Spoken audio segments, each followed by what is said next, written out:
My name is Sean Buckley with In-House Plumbing Company. Let's talk just briefly about homeowners insurance coverage, or the possibility of that, for underslab sewer and water leaks. The first thing I want to say here is most homeowners insurance companies, state of Texas, do not cover this type of problem anymore. In the old days, say before 2001, the most homeowners insurance companies did cover this type of problem, or at least the majority of the cost for this type of problem was covered by the homeowners insurance company. Since 2001, which at that point they took water out of the policies, the homeowners insurance policies in the state of Texas, for a lot of different reasons. And since then, instead of having one standard policy in the state of Texas, nowadays there are multiple different types of policies and multiple different interpretations of the policy depending on the insurance company and how they actually interpret the policy. And so nowadays the truth of the matter is a lot of companies don't cover it, and the ones that do cover it may cover it only in certain circumstances and situations. And so most of the time the only way to really know if something is covered or not is to call the insurance company and find out if it's actually covered. However, we recommend not just calling them and telling the insurance company that you have a problem. Generally, we recommend that you call your agent if you can, talk to them from a sales standpoint instead of a claim standpoint. In other words, you want to know if your policy covers this, if you were to have a problem. And so, such as one potential example is, my neighbor has a problem like you have, and their insurance company has said they're not going to cover this.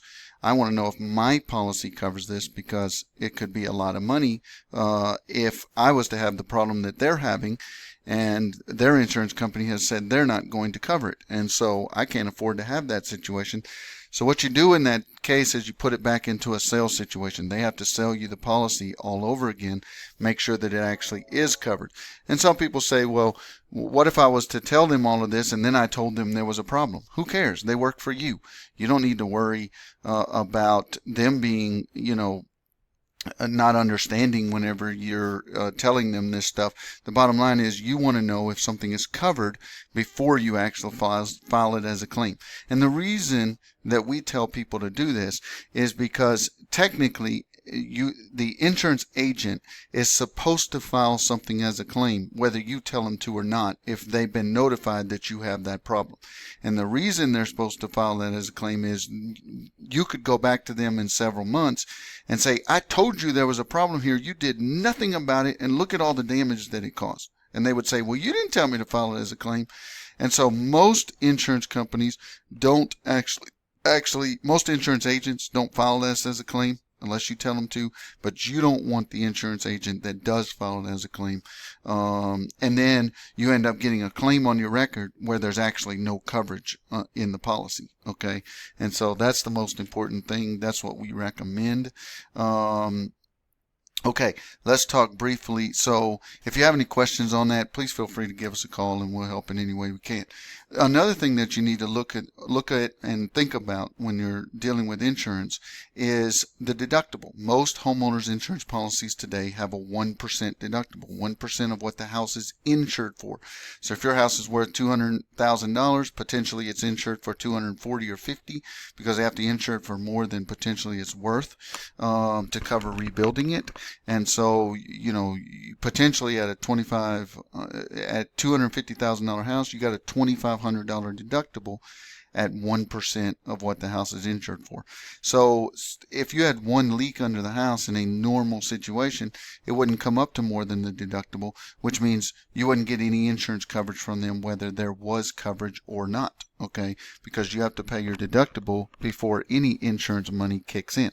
And so that's one thing to think about. Because of that, in a lot of cases, we recommend potentially, first of all, finding out what the deductible is. See if you can find out if there is coverage or not. But before you file the claim, especially if you have a higher deductible, Our recommendation is to do a leak location. Find out what you're dealing with. Where's the leak at? How many leaks are there? Are they under flooring that's going to cost a lot of money to replace? Are there multiple leaks and that's going to cost a lot of money, and then, over the deductible? So the point is, find out if you actually need the insurance company's help in this before you actually file the claim. If you've got a high deductible, if you've got a low deductible, then potentially you just go ahead and file the claim and let them deal with it, because they will, if there is coverage, they will do an investigation to find out, if it leaks, where it leaks, and those investigation costs are on them. Now, because that investigation cost is on them, and also the fraud issue, the insurance company has the right in the state of Texas to use whoever they want to do the investigation portion of the claim. So you don't have the right to choose that. Some insurance adjusters, once the adjuster gets assigned to it, will tell you to actually find somebody and have them do the investigation, and they don't have to be on the insurance company's list. Most adjusters, and especially with under slab leaks, most companies are going to require that they use their people, their person that's on their list, okay, to do that investigation, which they have a right to do. Now, the insurance company does not have a right to tell you who to use for repairs of the leak. In the state of Texas, State Insurance Board has said that you have a right to use anybody you want to for the repair portion of the claim. But having said that, the insurance company's plumber usually will set the price of the repair. So let's say that plumber says that the repair is $1,500 and you have another plumber that'll do it for $2,000. Then at that point, the insurance company is going to pay you based on the $2,000 claim, unless you can, on the $1,500 claim, sorry, unless you can convince them to kick in that extra money. The extra money would come from you. Now, if you want, let's just say, for instance, you want us to do a repair, but the insurance company has done the investigation and their plumber has set some kind of price, don't hesitate to call us and we'll see what we can do to try to help out in that situation. And there are possibilities that the insurance company plumber could be more. You can take that money and then we could do it for less. In some situations that definitely does happen, or another plumber can. But don't feel pressured into using the insurance company's plumber, because you do not have to. And if an adjuster tells you have to, he's lying. He's committing, it's against the law what he's actually doing. He cannot say that, and he can be in a lot of trouble, both with his insurance company, if there was to be any problems on this, and with the state insurance board. Okay, so if you have any questions, please don't hesitate to call. But the bottom line is coverage. Most policies do not cover this. Some policies do. Some policies only cover it in certain circumstances and situations. Look at what the deductible is. Another thing to think about is the insurance company, no matter what, coverage or not, they're not going to pay all of the cost associated with a leak under the slab. There is going to be, first of all, the deductible, but there's also going to be a small portion of each leak scenario that is not covered by them. That is what they call hands-on plumbing repairs. Hands-on plumbing repairs, labor and materials to cut out the old piece of pipe and put in the new piece of pipe. They do not cover that no matter what the situation is. And so you would be looking at what they call access and egress costs, which is getting to the leak and filling it back in. That includes putting floor coverings back, and also they would pay, if there is coverage, for the investigation portion, the testing to make sure there is a leak, the repair, the leak location cost to locate the leak. Okay, and so you got to think about that. Now, one more thing real quick to think about. If the insurance company does do an investigation on its own and you have somebody else do the repairs, whether it's us or anybody else, do not let anybody punch a hole through that slab. Us or anybody else. Punch a hole through that slab or access from outside if the leaks can be repaired by tunneling from the outside. based on what the insurance plumber said as to where the leaks actually were. That is a very bad plan, and you can get into a really bad situation there. He said, she said. The leak location guy said the leak is here. Oh, by the way, it's not here. Who's paying for that? The leak location guy is not going to reimburse you for costs if the leak is not there. I promise you. Okay, it's not going to happen. What he's going to tell you when you call him like that is, you went off of what I said? How crazy is that? They don't know what I did, etc. Okay, now you would think you would have a different opinion, and I agree that you could look at that in a different way. But the bottom line is, nobody should punch a hole where somebody else said the leak is.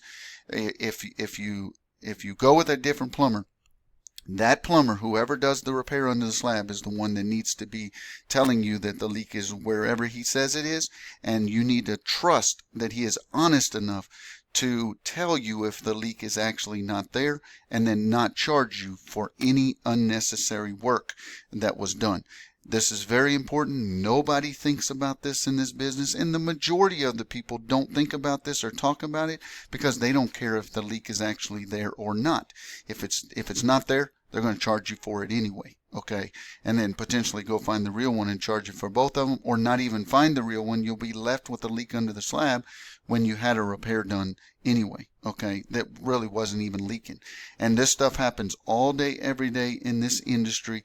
Be careful, but do not let anybody punch a hole or access that leak in any way underneath the slab unless you trust that company to tell you if the leak is not there, and they are the ones that told you that leak is there. So like for us, we would verify that leak is there, and we would need to do that within the cost of whatever we're talking about, okay? And so how we can do that, compared to the insurance plumber's cost, every situation is different depending on, what they say for repair costs. But if you have any questions or need anything at all, please don't hesitate to call. Also, you can check out our website at inhouseplumbingcompany.com, inhouseplumbingcompany.com, all spelled out, no dashes. And you can go to the promotions page, and you can click on brochure, and it'll give you our online brochure that'll also give you potentially maybe a little bit more about insurance and a little bit more about a lot of different things. So feel free to go there, inhouseplumbingcompany.com, and click on brochure on that page, and it'll get you, or on the promotions page, then click on brochure and it'll get you where you need to go. If you have any questions at all, please don't hesitate to call. We'll be glad to help in any way we can. 972-494-1750, and this was recorded in February of 2017. So if you're watching this several years from now, there may be some updates. If we haven't updated it, then please check back to make sure that this information is the same. February of 2017 is when this was recorded. Thanks a lot. Have a great day, and we look forward to visiting with you if you need anything.